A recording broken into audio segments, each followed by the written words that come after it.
Welcome to another edition of Who's Better Baseball. We're talking all-star games today, about 2 months out.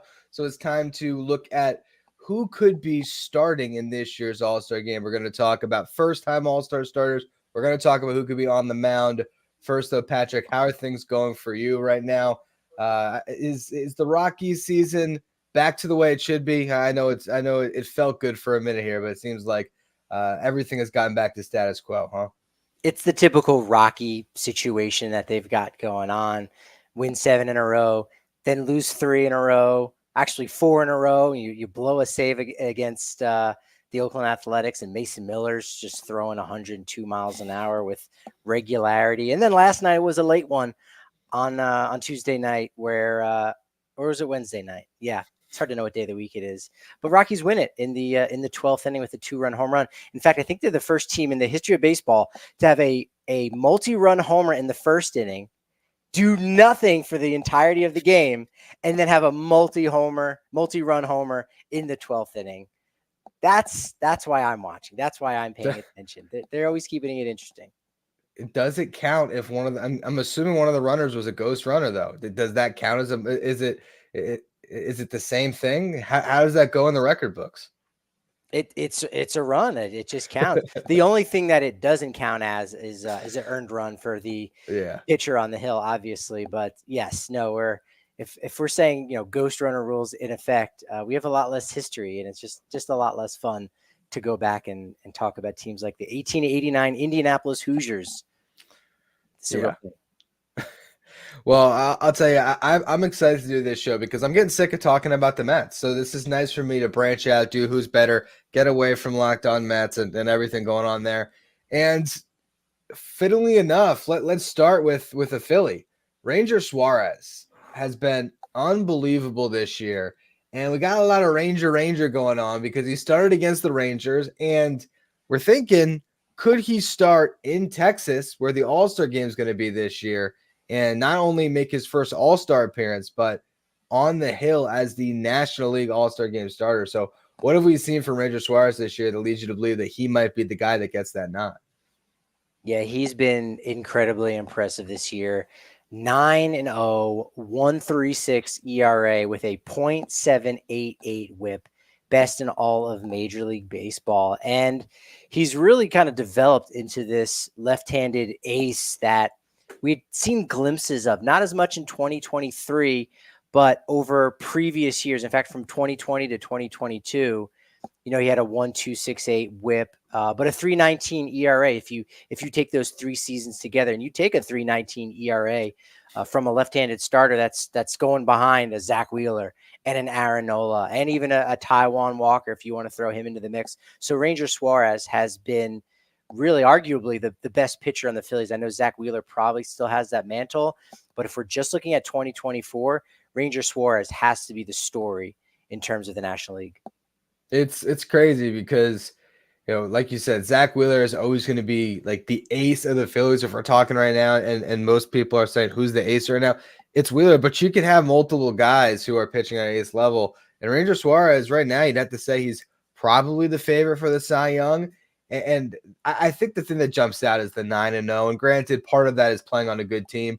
And I know we don't care about records as much as we used to, but when a guy has made 10 starts and he is 9-0, and he's sitting with the 1.36 ERA, and it's not like Ranger Suarez is the guy that we've seen in the past where it might be a little bit of 5 and dive. He's giving them length. He's pitching deep into games. He's holding that pitch count down. He's still getting strikeouts.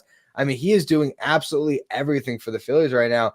I don't know how long you can sustain this level, but even the expected stuff, his expected ERA is 2.31. Yes, there might be a little bit of regression, but he is elite right now. I don't think it's really going to go anywhere. I don't think so either. And the fact that the Phillies, this is like only the second time that they've had a start like this, 36 wins in their first 50 games. So that's part of that narrative of being the best pitcher on the best team in the National League. In our chat, because we do go live over on YouTube, we're hearing Shota Imanaga. Hey, if he doesn't start in the All-Star game, they're going to riot. I don't know who they are, but Cubs fans definitely are going to be there. He would obviously have to be that other name, and that's also a great narrative, not only just for the Cubs leading that staff, for a team that's doing incredibly well in the NL Central. But being the afterthought, right? Being the second guy, Yoshinobu Yamamoto, he's the one. Oh yeah, and you'll kind of settle for Shota Imanaga. It's almost similar. Well, it's really not, but it's similar to when the Red Sox got Daisuke Matsuzaka, and the Yankees got a guy that most people probably wouldn't remember, Kei Igawa, who his contract was so bad that even at a point in which the Yankees could have used some starting pitching, they were kind of so embarrassed by him that they just kept him in AAA, despite the fact that he was putting up some good numbers. He was the second guy there in the mid 2000s, but that didn't work out in the same way it's been working out for the Cubs and Imanaga. I think Imanaga is the other guy that you look at that could get the nod. There's other great pitchers in the National League. You got Chris Sale, you have Tyler Glass, now you have Zach Wheeler, but Shota Imanaga has that ERA that's jumping out where it's under 1, sitting at 0.84. And also, if you're going to showcase the stars of the game, and I don't know how much this plays into it, but would Major League Baseball want to put Shota Imanaga front and center for an All-Star game because he's this sensation who has come over and has dominated and is also pitching in a market that might not be as represented at the All-Star game. The Phillies, I think, are going to have players all over the field littered across this roster. I might get to some of them a little bit down the line on the show today. But Imanaga is, I don't know who the better story of the season is. I'd maybe say Imanaga because it's unheard of, or it's, it wasn't as expected. It kind of came out of nowhere. But I think the numbers still skewed Ranger. But could the narrative push Imanaga to the forefront? I think you hit the nail on the head. I think that could be that better story where Ranger Suarez, hey, he's having a great year. He's been a solid pitcher up to this point, best pitcher on the best team. That may, like you said, going to have a lot of representation, and we'll get to that here in a little bit. But Imanaga is just that guy, and it gives you that international flair as well. Ranger Suarez, being a guy from Latin America is one thing, but to have a Japanese star there as the pitcher, as we kind of been used to with Ohtani starting the All-Star game and DHing. Now he'll only be able to DH, but now on his same team, he'll have a Japanese starting pitcher. We have yet to see that in any of the All-Star games that Ohtani has been a part of, other than himself pitching. But he hasn't been in a starting lineup with another Japanese-born player. So I think that would be really interesting, and that very much could give Imanaga that edge if we're just looking at a dead heat between Imanaga and Ranger Suarez going into the All-Star game down in Texas. One bad start from either one of these guys might push it in the other direction. But if Imanaga can maintain an ERA under 1, I think he might get the nod. But, Suarez has pitched 13 more innings, or about 13 more innings. And, Suarez, the 9-0 just still jumps out. I'm looking at Chris Sale at 7-1 too, though. Is record back? Is it going to come back? Is there any comeback? Because I'm looking at these records, and it's funny. The guys who are the best pitchers happen to have the best records right now in the National League. I don't think the win is back as an important thing, but it is one of those statistics where if you point at it, people, it's going to make their eyes bulge, right? Because there's some historical significance. Earlier talking about Ranger Suarez's .788 whip. Is that historical or not? We know the importance of, leading the league in whip and keeping down your base runners per inning, but it doesn't have that same significance. You could say the same thing about RBI. We went back and we were talking about Jose Altuve being one of the best players in the American League in the month of April, and he had less than 10 RBI, and you almost have to pause for a second before realizing, well, RBI, some of it has to do with the situation and the context of, was there anybody on base in front of you, which is not your doing. Same thing can be for the win. I mentioned the 12-inning game for the Rockies last night. Austin Gomber was absolutely fantastic for Colorado. 8 innings, only gave up 1 run, best start by a Rockies starter ever in Oakland, and yet bullpen coughed up the lead and they went into extras. So I don't think the win is officially back in that way, but I think that can provide a lot more boost for a pitcher's resume than something like a whip or strikeouts per 9, some of those newfangled stats. Yeah, I think it still holds some value right now, what it used to be. Looking ahead, so let's just say it might come down to Suarez or Imanaga as the All-Star game starter. I am curious if we were to expand this out and say, which of these horses are you going to bet is going to be able to keep it up all year long and win the NL Cy Young, would it be either Suarez or Imanaga, or would you take the field if the field includes Tyler Glass, now Chris Sale, Zach Wheeler, Dylan Cease, all these guys that might have a longer track record in being able to do it across a full season? Can I say it'll be a left-handed starting pitcher, and then you can have the field? How about that? It gives me Suarez, Imanaga, and Chris Sale. I'd be very happy with that.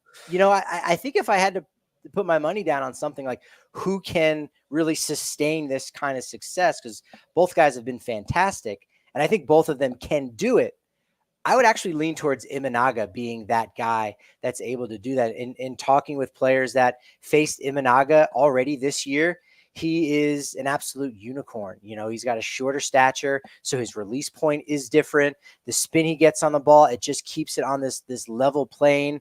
It is so unique, and I think it's going to take hitters a couple times of seeing him before they get comfortable and to know really what to expect. And with the balanced schedule that we currently have, until the Brewers, Cardinals, Reds, until that second time around, which is less and less, I think Imanaga could very well be a little bit safer there with what he's got going on.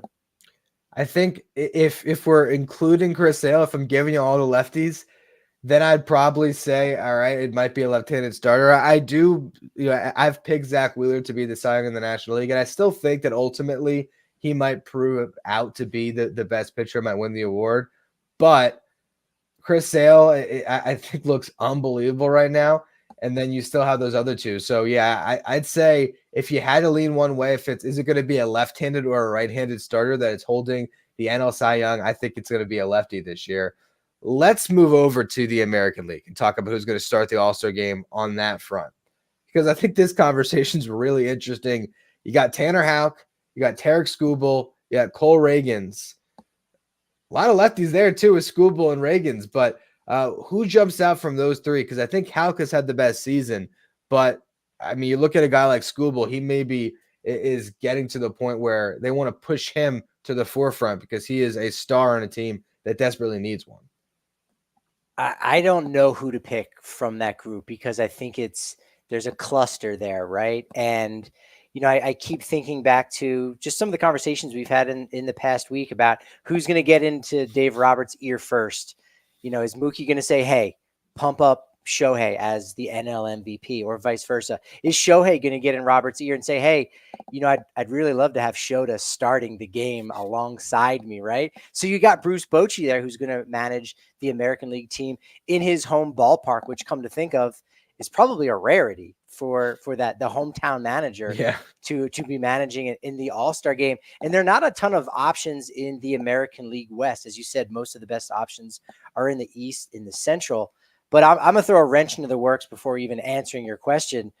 Could John Gray have a chance to possibly be that starter, a guy who was pivotal in the 2023 World Series?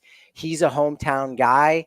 Doesn't have the win-loss record there, but it's got the 2.21 ERA and has been really solid for a Ranger staff who has had so many injuries right now. Not as flashy as some of those other guys, but I got to throw him into the mix too. Patrick, I hate to let you know this if you're not aware, but it literally just came out. John Gray on the IL with a groin strain. So the Rangers continue to be snake bitten by injuries. I think prior to this IL stint, I definitely would see the merit in it. And you're right. We have seen in the past when the manager gets to make that nod, they might give their guy the start. With John Gray, we'll see if this is a short stint. From what I read, it seems like they don't believe it's going to be much more than the 15 days on the IL. So he certainly could come back, still have plenty of time to make some more starts. But it's also anybody going on the IL. You never really know, right? So could that injury last a little bit longer? I definitely think he's a candidate. But because of that injury, and if these other guys stay on the mound and keep on dealing, I'd imagine that it'll be one of these other guys that gets that nod.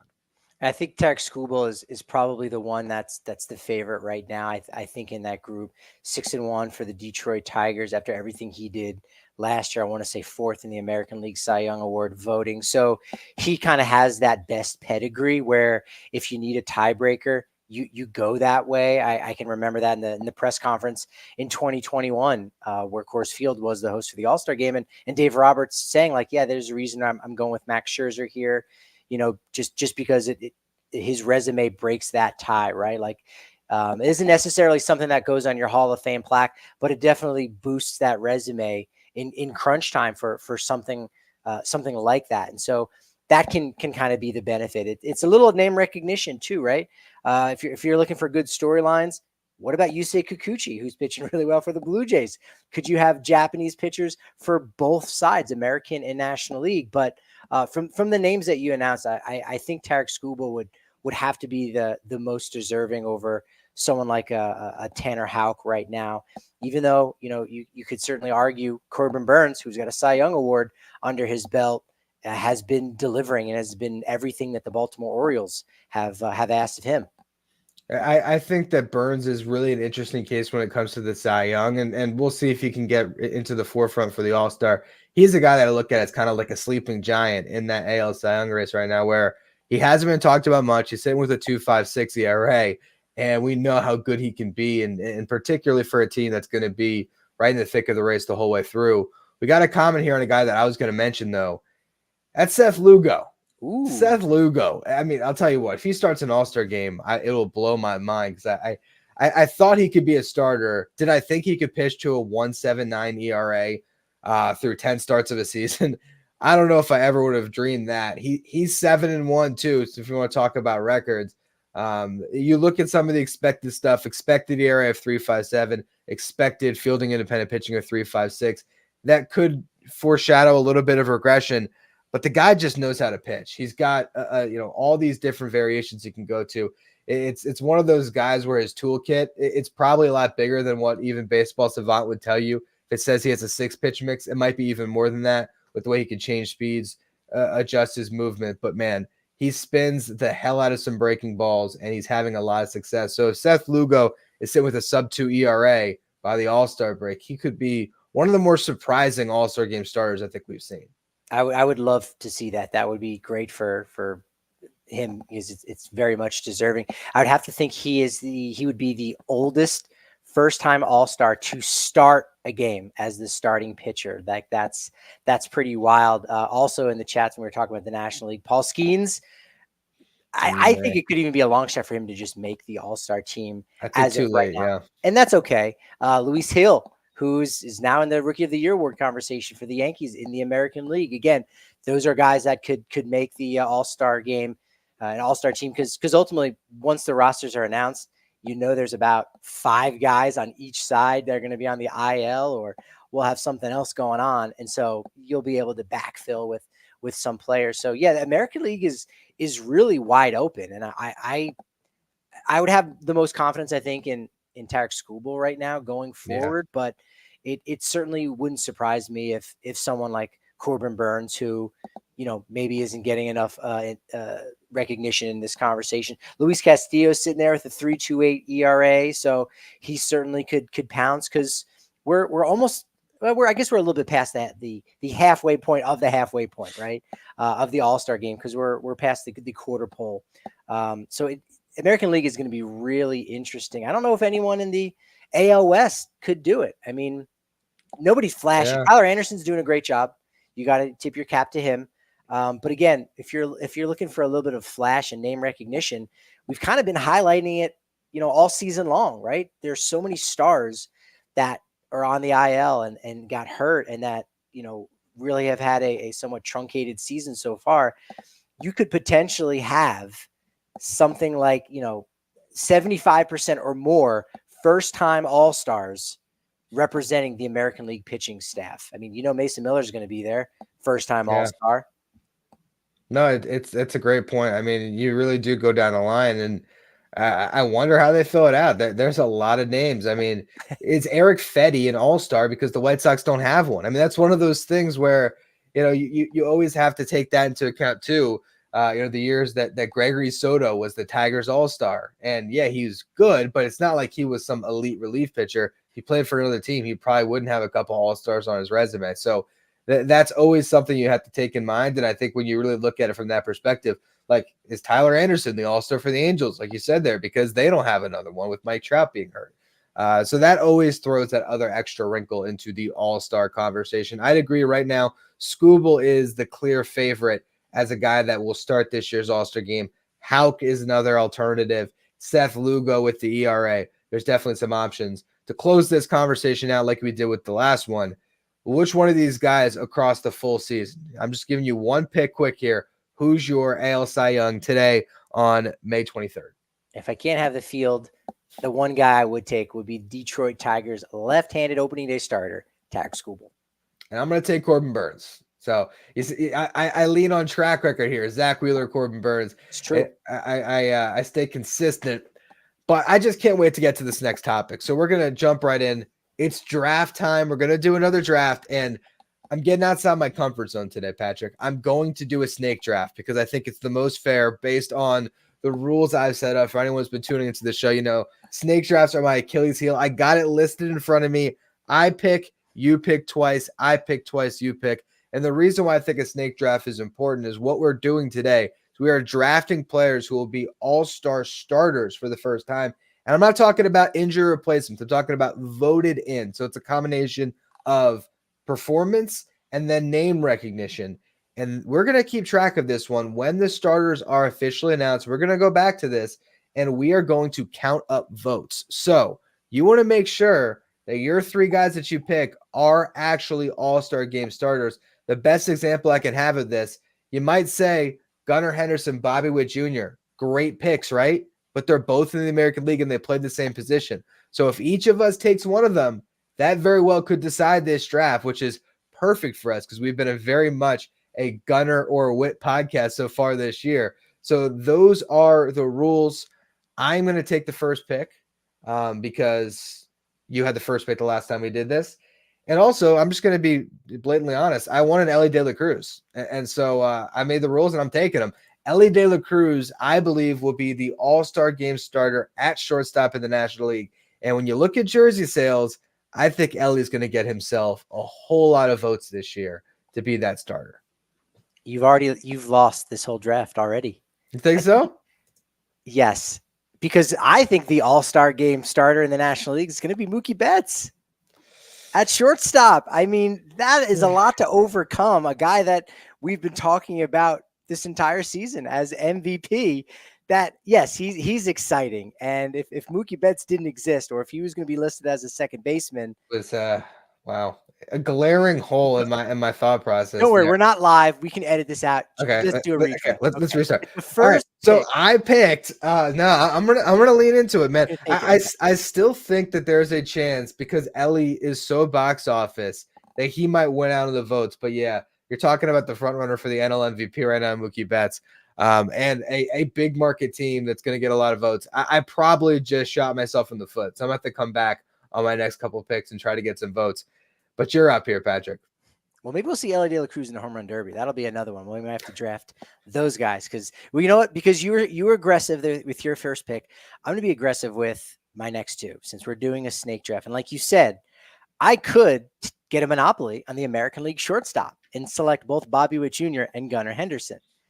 But that wouldn't necessarily be fun. And that also wouldn't extend a potential lead.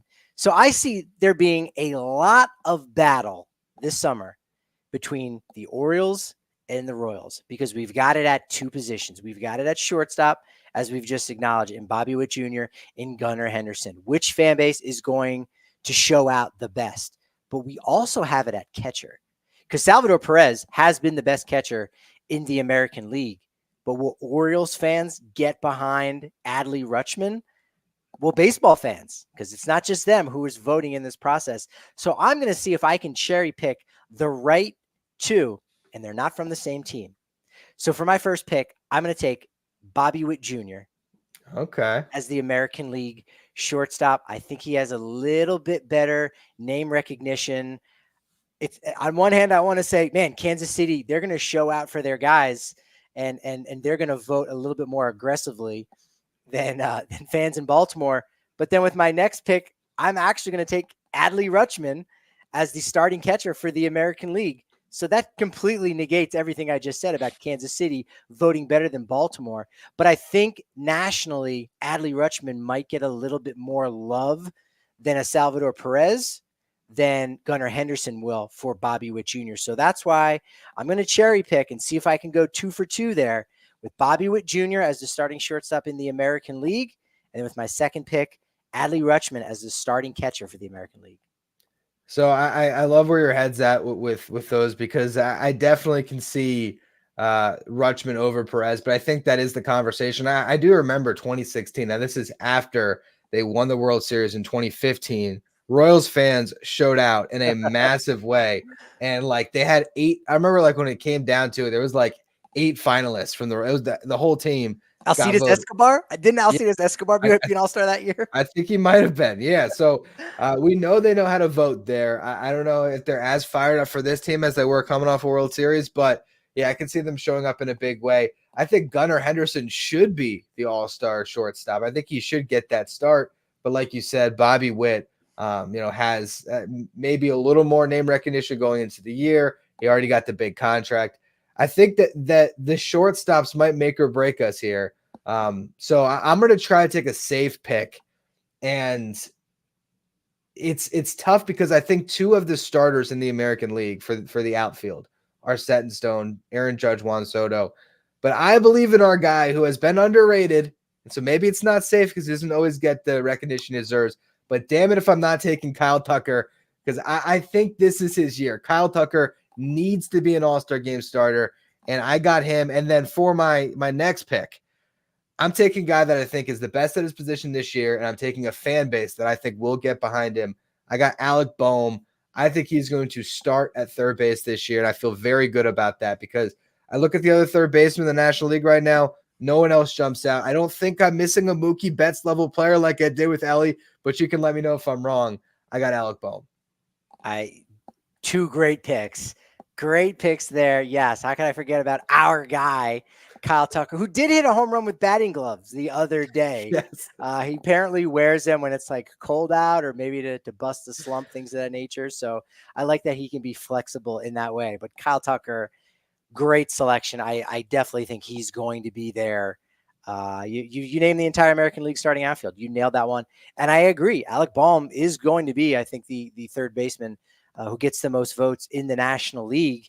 Again, best team right now in the NL. Phillies fans are showing out. Their attendance is really strong. Then again, what am I saying? Attendance means nothing. We don't do paper ballots anymore. I miss those days. Do you remember those days? Too. Oh, I with do. The little yeah. chads. Make sure you didn't have a hanging chad there. You poke through. I used to collect those. I still have them from several years in a row. That's a cool little item. So I think Boehm will be that guy. Arenado's kind of having a ho-hum year. Again, he's got some name recognition. But unless you are a 1A superstar, fans I think are going to consider other players. And I think Boehm is definitely going to be that guy. He would have been my next pick. Absolutely. Were it not for that. So if we're going for position players, then because, Ranger Suarez and Tarek Skubal would be good ones, but they don't get voted in. They get selected by their manager. I think I'm going to go with the other really tough battle for the starting spot, where one guy might deserve it more than the other, but I think the one fan base is going to vote for their guy. National League catcher, I'm going to take Will Smith over William Contreras. All right. Yeah, that's so now we talked about Contreras before because he has started an all-star game, but it was at DH and it was as a replacement to Bryce Harper. So you could have gone either way. It's a bold choice. I think that William Contreras has proven to be the guy more deserving, but at the same time, like you mentioned, you got to take votes into account. Will Smith, I was sort of surprised when I was doing the research that he hasn't started an all-star game, but one-time all-star for a guy who just signed that deal and that we all widely regard as being essentially coming into the year as the best catcher in the National League, had this great pedigree. But you're right, one all-star game, and it was not as a starter.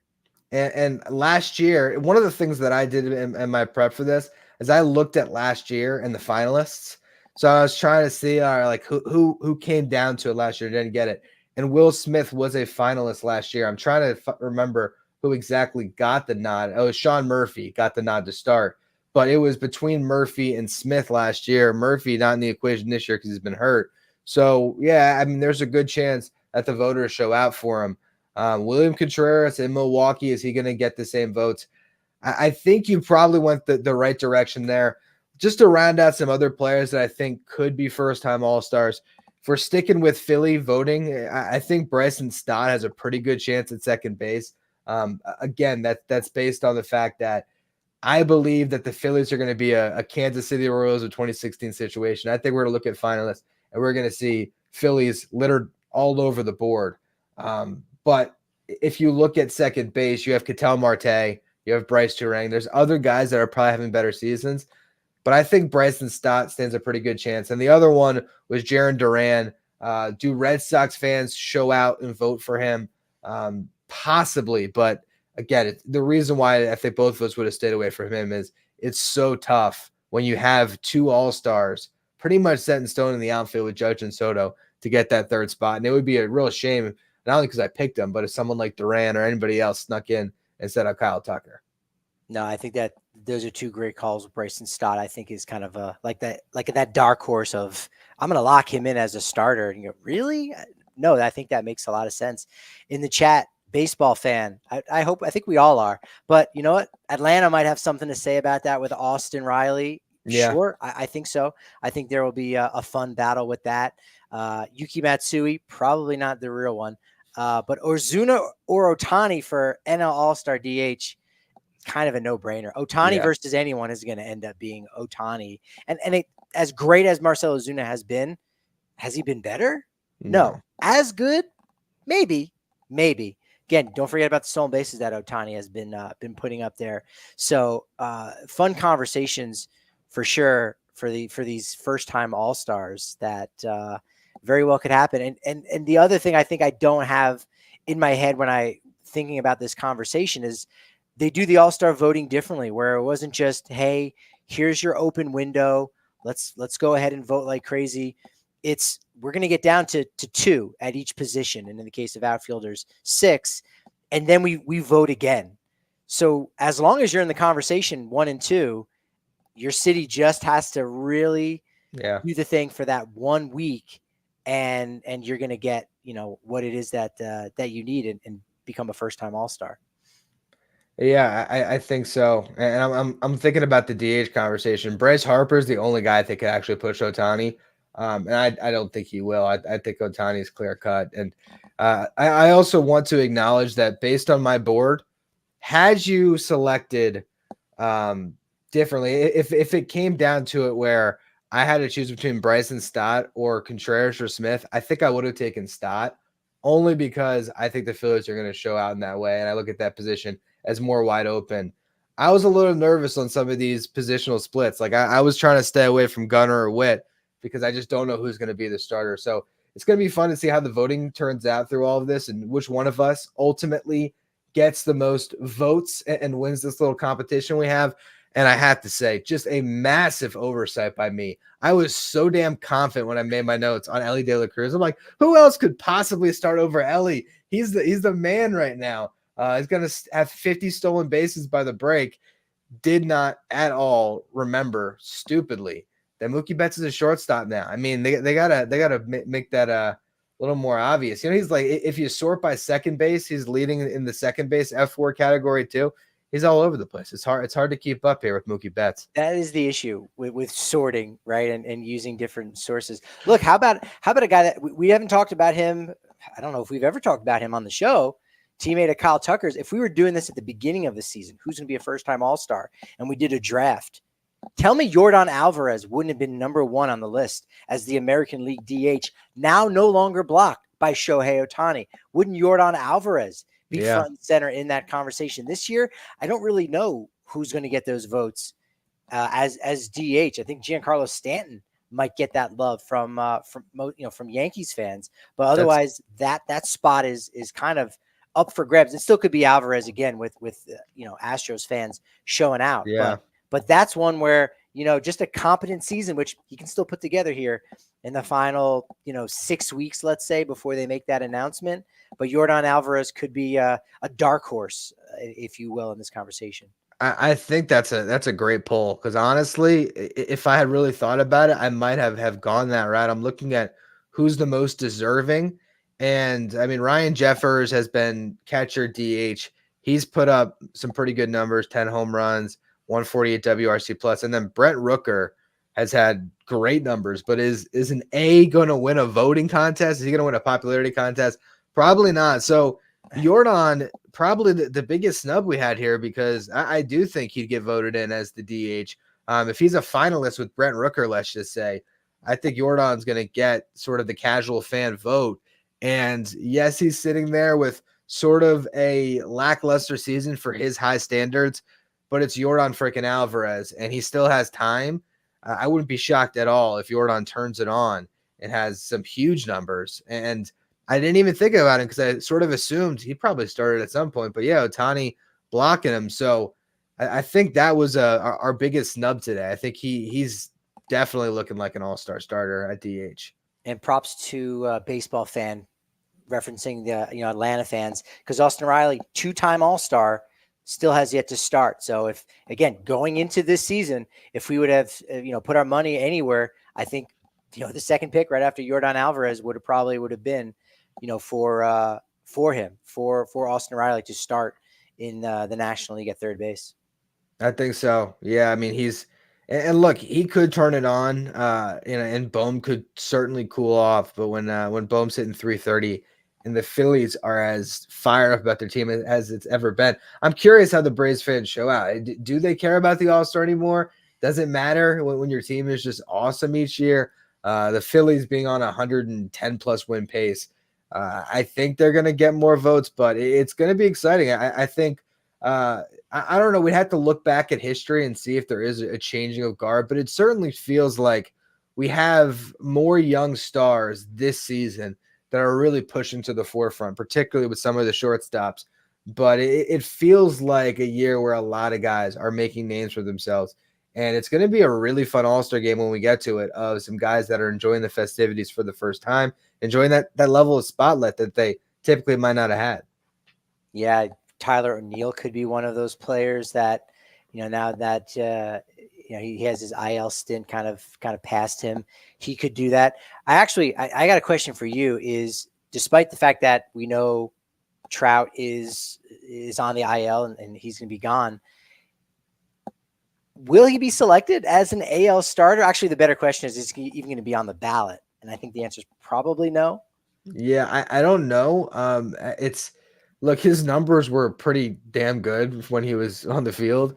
And you throw Mike Trout into anything, people might just vote like blindly. Again, if a casual voter is like, I'll turn in an all-star ballot this year, why not? You're just clicking pictures. You're like, oh, Mike Trout's always an all-star, isn't he? I don't know if he'll be on the ballot. I would probably assume not, because he might come back this year, but I think his return would be far after the all-star break. So I think not. But we'll see. A couple other names I'm just looking at as potential first-time all-stars. Colton Cowser. I don't think he'll get voted in, but certainly could be a reserve. Dalton Varsho, has he ever been an all-star? I doubt it. So there's a few. I think when these rosters get filled out, especially when you flip it over to the pitching side like we talked about, there's going to be a lot of first-time all-stars.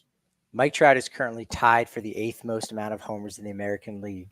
But I don't think he'll be on the ballot, because now it's all digital. Again, I can remember in the past when there was a paper ballot, which really makes me feel old. But has it really been like 10 years? It probably is close to 10 years that we haven't had paper ballots. But I can remember, paper ballots, they would do it basically once opening day started, to print all of those up and to get them ready. Now it's literally, hey, if someone goes on the IL and they're gone for the rest of the year, you might not even submit his name. They had like write-ins too, if I remember right. But like I don't know if any of those write-ins ever could have made it, because it was so easy to just punch the ticket on the other guy. Man, you're right. Bring back. Can we do it? I mean, I understand there's probably like an environmental, side of it. We're saving trees. I understand it, but man, there was something about you show up to the ballpark, you see the big old canister, the bins, all-star game, you grab the ballot, and you punch away. It was a simpler time. Ryan, is this the start of Just Baseball Press? Maybe we could create some limited edition old school ballots with the perforated circles. But of course, it's commemorative, right? It's Yeah, like that limited doesn't. edition. So no one's going to actually utilize it. You want to put it in a frame and just say, hey, look at this cool piece of just baseball memorabilia I've got. Well, it seems like you have some extra ones from back in the day. So maybe you just do me a favor. You send me one of the old ones so I can save it in my trophy case. Since I never thought ahead and grab one of those. I was just submitting my one ballot at a time. But yeah, it'd be cool to see them bring it back for, or at least make it available. I'd love to be able to just buy one so I could be like, oh, here's the 2024 All-Star ballot that I could save. But I don't think they're making a comeback. It's just like programs. Like, think about it. Like, there's a point in time where get your program. You don't know the players unless you got a program. That was true. Now we've got all the information on the phone. So the point of a program is moot. It doesn't have anything, right? It's just a tangible piece of memorabilia. And so, yeah, you could have a limited print of those. I actually am surprised that MLB hasn't had somebody with the forethought to do something like that, because that would be pretty cool. That would be interesting to go back. And there's young enough fans out there that wouldn't have even remembered it or know that was a thing and go, oh, this is cool. Like, this is the All-Star game in my hand. How many things can you actually have tangibly that are in your hand like that have that impact or that represent something? So definitely need to bring it back. Mike Trout, probably not on the All-Star ballot. A little early to think about, but yes or no, is Mason Miller going to get the final 3 outs for the American League in the 2024 All-Star game? I think he's got to. At this point, it's a showcase of the stars, and there is no closer that has more box office that's a bigger star right now than Mason Miller on a team that we never thought would have that level of a star. But Mason Miller is putting up absolutely absurd numbers, and they'd be doing a disservice to the game, quite honestly, if they didn't pitch. And also, the American League always wins, right? So they're going to be in a safe situation. You throw Mason Miller out there, you let him light up the radar gun, adrenaline pumping. He might hit 104 and just wow us. And just, I mean, I don't know if you remember, it was, I want to say 2015, I believe, when Jacob deGrom came out, and it was just, he just threw fastballs by people. I think it was like 10 pitches to get through the inning. I think he had 3 strikeouts. It was like 1 away from an immaculate inning in the All-Star game. I think Mason Miller could do something like that, where he's just rearing back and firing away, and that's what you want to see in an All-Star game. I tend to think that it's not going to be as exciting as that, and it'll be Emmanuel Clase, because he's got a .36 ERA, and he's got that pedigree. But I definitely would leave the door open for Bochy saying, you know what, depending on the matchups, if the matchups are going to be a little bit harder in the 8th, and it's a close game, maybe you do go Clase, and then you go Miller 9th. Also, if it's a blowout, again, maybe you go Miller to do that.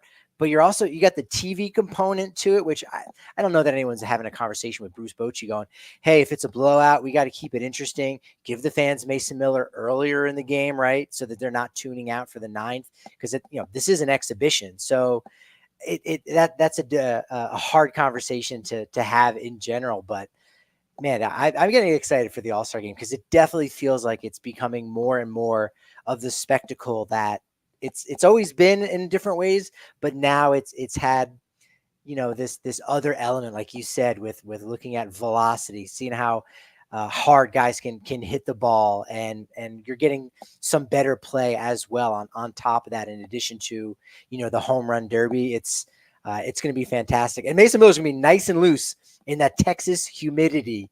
104. So you're setting the over-under at? I like that. Yeah, I think it might be when you get that adrenaline pumping. Who knows? I'll tell you. Now you got my wheels spinning a little bit, because I wonder if Major League Baseball could script it, right? Would they want him to pitch the final inning to get a save, or because we have skewed and we're becoming more of a social media game, would you want Mason Miller pitching like the 4th inning, and he has a chance to go through Shohei Ohtani and Mookie Betts, and you get those clippable moments, because it's American League versus National League. I don't know how much we've seen A's Dodgers this year, but if you can see Mason Miller going up against the absolute best hitters in baseball and carving them up, that's going to get Pitching Ninja out there with the videos. That's going to get all those highlights trending on social media. I'm sure there's a lot of people that aren't even going to watch the All-Star game. They're just going to consume it through Twitter afterwards. So I don't know. I don't know how Major League Baseball would want it to play out. I did that with WrestleMania this year where I was just on WWE and just, yep, that's it. That's the whole show right there. And that was great. I enjoyed it. But you're right. You put him in the fourth a little bit earlier. And also we know that starting pitchers now are only going 1 inning tops. Yeah. Right. Even if you're starting the game. So you go the fourth, you get those clips, you get those highlights out there. And by the time maybe people see it on their feed, even if it takes them an hour, the game is still going on. You flip over, you get more views. But I hadn't thought about the fact that, yeah, the National League starters are still going to be in that game. So can Ohtani catch up to 103.5, 103.8, 104.1 from Mason Miller? Ryan, I mean, they need to hire you as an executive over there at MLB. That's what I do, man. That's what I do. Create content. I'll tell you what, the at bat that still jumps out in my head that's been like as watched of an at bat as we've had over the last decade, maybe, was Trout versus Ohtani in the WBC. Yeah. That was so incredibly exciting. And that's what you're looking for in an All-Star game. You're looking for those singular matchups that allow you. And I think Mason Miller, Shohei Ohtani, maybe the most dominant hitter and the most dominant pitcher right now, if you're just talking about single at bat, best guy to get a strikeout, best guy to get a home run. That's what I want to see. Since you mentioned Class A, to kind of transition away from All-Star talk, I just want to discuss the Guardians. I just got a chance to watch a series, Guardians Mets. That team is special. That Guardians team takes advantage of every opportunity they get. That Guardians team has an unbelievable bullpen. And Emmanuel Clase, how often do you see a closer get saves 3 games in a row? He did that first 2 games against the Mets in this series and the final one in their prior series. The Guardians are legit, and I think as good as the Royals are, it's going to be hard for them to maintain pace with the Guardians this year. And you've got a first-time manager, but that first-time manager is Stephen Vogt, and you say, oh, okay, I think that makes sense. And you've got a team that previously was managed by a Hall of Fame manager. He will be there, Terry Francona, and just an entire organization that I think, we've talked many times about the Cardinal way and different teams, the Yankee way in various sorts, right? Of how you hold yourself and you deal with the media, things of that nature. But the Guardians way is very much a thing, the way they're able to draft, develop players, take advantage of situations. I mean, Emmanuel Clase came over for Corey Kluber, right? They were basically dumping a contract to Texas. And they said, oh yeah, we'll take this really young flamethrower and I think Emmanuel Clase is the best closer in baseball right now. What is he, 26 years old? So, I mean, the dude's absolutely fantastic. So yeah, Cleveland, really special. They're always that team where despite the fact you might not know who's on their roster, they're going to plug someone in. They are going to find a spot. David Fry is one of those names. You go, who is that exactly? I honestly didn't know before this week, but I learned, right? Kyle Manzardo, who was a player that came over from Tampa last year in the Aaron Savali trade. So they do an amazing job around the edges and from top to bottom in that organization. They are to be believed in. And with Stephen Vogt at the helm, yeah, the Cleveland Guardians are a special class, like you said. And you know what also I caught on to as well is Jose Ramirez is right there in the Kyle Tucker class of underappreciated superstars. And he's a guy that is a real dark horse this year to win the MVP. I think ultimately one of those Yankees is going to get it because they're the Yankees and they're off to a great start and they're probably going to win 100 plus games and they might win that division and they might get all the attention. But if you want to talk about most valuable, you remove Jose Ramirez from the Cleveland Guardians, they're not this good. They need that guy in the middle of their lineup, making it all happen. And he's driving in a ton of runs, coming up with every clutch hit, playing great defense at third base. Jose Ramirez, a guy that I don't think he has won one yet, has he? He's always kind of in the mix, but has Jose Ramirez won an MVP? No, he never has. I want to even say the highest he's probably ever finished in MVP voting would have been third. Maybe was there 2 in there, but I would probably guess 3 would be the closest. No, he did have a second place finish in 2020, 2 third place finishes, a 4th, a 6th, and then last year 10th. So he's always there as that linchpin, for the Cleveland Guardians, because other than him, I think the next 2 biggest names, if you will, in that lineup are Josh Naylor. People are starting to find out about him a little bit more, and Andres Jimenez, who, 2 guys that are 26 and 25 years old, respectively, both coming over in trades where Cleveland had to be smart. Josh Naylor coming over in something like a 10-player deal, right? When Mike Clevenger was the linchpin there going to San Diego, and Cleveland gets a bunch of guys back, and Andres Jimenez, one of the last pieces left over from the Francisco Lindor deal. So that's how they're able to sustain this, but it's almost with discarded pieces. Other than Jose Ramirez, almost all of them are discarded pieces that are just really playing up in that system. Pretty crazy to hit on that many trades. A lot of these teams, they got to do it from developing, and not that they haven't developed, they developed some pitching, but man, when you kind of go through the names that are making that lineup work, it's nuts. And I also got to say, I have a piece coming out here soon at Just Baseball about the best value signings of this offseason. Ben Lively, a guy that they picked up off the scrap heap, who is pitching to a low 3s ERA, and it's been great for them since Shane Bieber went down. So they're doing a lot right there in Cleveland. Let's talk to close here about some series previews of what lies ahead. Dodgers, Reds. You mentioned, can Ellie run wild on the base pass again? We have an article that just went up today about the 100 stolen base pace that Ellie De La Cruz is on, and the fact that it's only really happened a couple times in Major League Baseball history. Hasn't happened since Vince Coleman. And you look back at Ricky Henderson, Clay makes a great point in the article. As great as he was, only stole 100 bases 3 times. Vince Coleman, first 3 seasons of his career, he did it. It's very, very rare to sustain the pace. He's got to keep getting on base. But Ellie De La Cruz going up against the Dodgers, I imagine there's going to be a ton of eyeballs on that series. MLB, Fox, and the Cincinnati Reds, all on social media, they've rolled out the graphics. The battle for the starting shortstop in the National League. It's Mookie versus Ellie De La Cruz this weekend, Ryan. I know you're going to be watching with bated breath, brother. Oh, man. I'm just hoping, can the Dodgers swing a trade for a shortstop real quick for me? Slide Mookie back to right or second base. It would help me out. I mean, just move him over, and then, I don't have to worry about this yet. I'm still kicking myself on that one.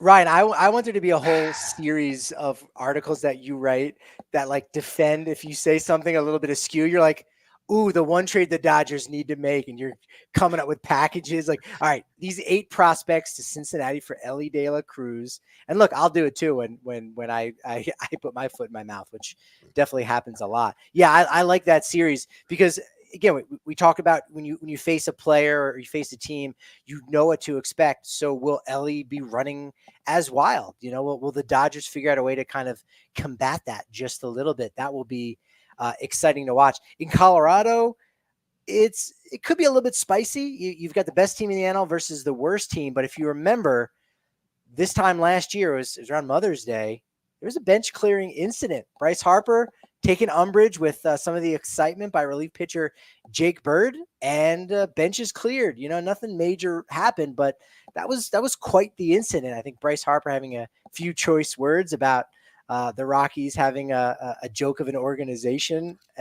So all parties are back at Coors Field this weekend. So that'll be a little bit interesting. Is this I don't know if my memory serves correctly, but wasn't there like an NLCS at one time that was Phillies Rockies? Am I wrong about that or no? Yeah, was that 2009? Yeah, 2009. Yeah. So there was. I mean, none of that I'm sure is carried over into the brawl that we saw last year, but it's just weird because when you put those two teams together in my head, I was like, oh yeah, that was a playoff matchup at one point. Rockies, Phillies. I like that you have no hitter alert on here for one of the things to watch out for with Corbin Burns going up against the White Sox. It could be no hitter alert with anybody going up against the White Sox, but Corbin Burns in particular, I don't think he's thrown one either. So you wonder, can you add that to your resume before you become a free agent? But definitely a series to be watching just to see how much are the Orioles going to bludgeon the White Sox this weekend, and can he have a no hitter? And that boosts your AL starting pitcher selection there as Corbin Burns. So, yeah, it's kind of strange looking back that since Michael Lorenzen and that first start with the Phillies to the no-hitter last August, we've only had one no-hitter since then, which I wouldn't have remembered on my own that it was Ronel Blanco and his first start of the year on April Fool's Day. Hey, no, that wasn't a joke. That really did happen on April Fool's. So, it feels like we might be a little bit overdue. And so, you know what? The worst lineup or worst team in the American League going against one of the best pitchers in the American League. Keep your eye out on that. We'll see.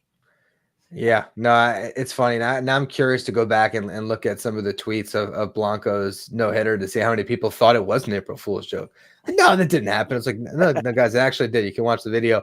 Last one we got, little a matchup of a couple teams that made a big old trade this offseason. Yankees, Padres. I'm kind of curious to look at the pitching probables to see if any of those arms are going in that series. But Juan Soto, do you get a trippy video for a season and a half? How does that work? Oof, I don't know. I don't think so. I don't think it's as touchy of a situation as it might be in other places. Like, oh, hey, Juan, you didn't kind of follow through on what was expected, because I think so much of the expectations were on the entire organization. I was actually in the ballpark that day. Rockies were playing the Padres when this all went down at the 2022 trade deadline. You know, they got Brandon Drury, they got Josh Bell, they got Josh Hader, all on the same day. And there were so many people, you know, baseball lifers. Ryan Spielborgs himself said that was the loudest he had heard a ballpark. Like it tied for that experience. Like it was a playoff atmosphere, and it was only August 1st, you know, for Soto and Bell and all those guys coming together. It was a sold out stadium there at Petco. It was absolutely amazing. And I think just the vibes in general in San Diego, while there are boos that are going out there, they're hearing it. They heard it against the Rockies actually last week when they got swept. But I think, you know, they're a little bit laid back. I think they're feeling the pressure, the fans, the players. But I don't know that, you know, Soto's going to get booed. And I don't necessarily think he'll get a video package. I think maybe they'll show him on the scoreboard, you know, like they'll do that. Of us like, hey, Juan Soto's here, and you give a smattering of applause. It's a little bit different since he's wearing the Yankee cap, right? If it was a different team, if he was wearing the Brewers, you go, it's only the Brewers. Okay, that's fine. That's kind of a horizontal move. But for him to have gone to the Yankees, not his choice. He was traded there. It could be a little bit of a mixed welcome. So I don't know one way or another if he gets I don't think it'll be a full video package, and I don't think it'll be a full, you know, welcome back Juan Soto greeting.